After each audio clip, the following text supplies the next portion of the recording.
We begin with Senator Ted Kennedy of Massachusetts. Senator Kennedy, what do you make of this brouhaha, this rhubarb over what Senator Kennedy or Senator Kerry said yesterday? Well, I think that's just what it is really a diversion from the central issue of Iraq. You know, John Kerry, a combat hero, no one could have been around with John Kerry and with those that he fought with and not know of the enormous respect that he has for the fighting men and women. But I think John Kerry is the target from many of the Republicans and for this administration because he has called it, as he has seen it, in this war is a disaster. And in this next week, the American people are going to have an alternative of sort of staying with this disastrous policy or having a clear alternative. John Kerry stands for a clear alternative, and I think that is why this election is the vote of a generation. I really do. I think that this war is the contamination of American politics, of American leadership overseas, and it is a vote of generation. And we have to change this policy. John Kerry understands it.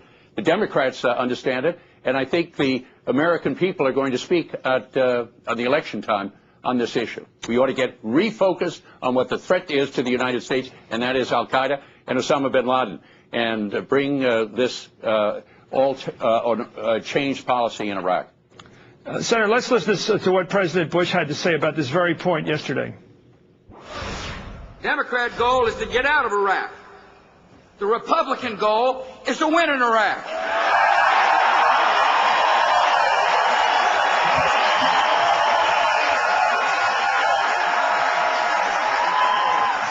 I'm not saying that these Democrats are unpatriotic. I'm just saying they're wrong.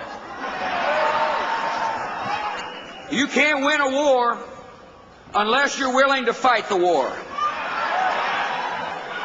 Retreat from Iraq before the job was done would embolden an enemy and make this country more vulnerable to attack.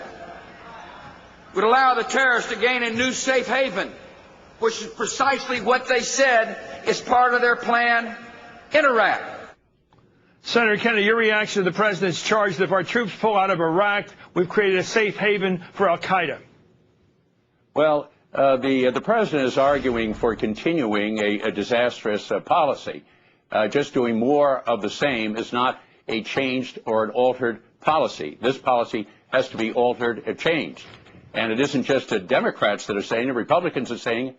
Most importantly, the president's own intelligence agencies, the National Intelligence Agency, have said exactly the same thing. So this is really the choice. The American people want to continue on this course with Iraq. They're going to vote for the Republicans if they want a change.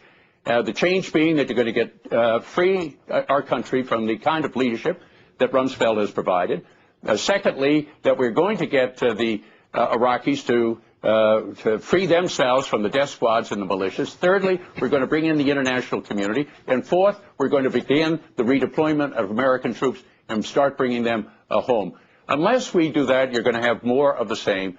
And the American people are beginning to understand it. Everyone else around the world understands it, except this president. That's the choice of the American people. That's why this is the most important choice for this generation in foreign policy. And secondly, we have to free ourselves from the special interests in Washington.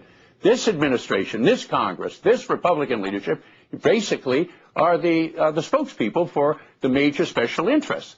That has been what we have seen, whether it's the oil interest or we have seen in terms of the prescription drug program on issue after issue. That's where it's been. American people want their government back, and they want change, and they want to have a government that's going to be interested in the people's interest, the middle class interest, in education and health and jobs, and not the special interest. That's what this election's about, and why I think the Democrats are already winning. Sure, we have to wait for the election day, but no one can travel this country and not understand that this country is ready for change. It wants to change. It understands the importance of change, and it's going to happen. It's going to happen on November 7th.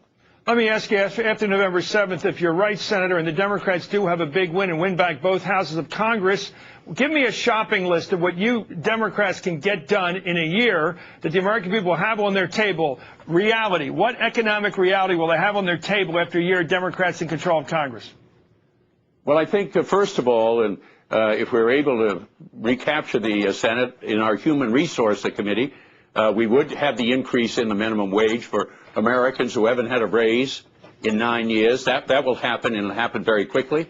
We will have information technology to bring the latest of information technology so that we can expand health care to all Americans. We will have a program for stem cell research, because we will have the votes in the Senate to override a president and open up new hope and opportunity for millions of people. And next, in the education, we will try and have our student loan program work for students rather than the banks.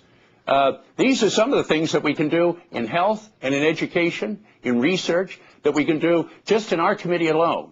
And that kind of agenda is out there all across the Congress. So this can make a real difference in middle-income families, and it can demonstrate that we are interested in the issues of health and education and prescription drugs. We can certainly make them a good deal more affordable rather than what we have today in that Plan D program. So there's real possibilities, but most of all, we want to see the common interest, the public interest restored to the debate and discussion, rather than having the special interests effectively in control of the Congress, which we have had. Thank you very much, Senator Ted Kennedy of Massachusetts, for joining us.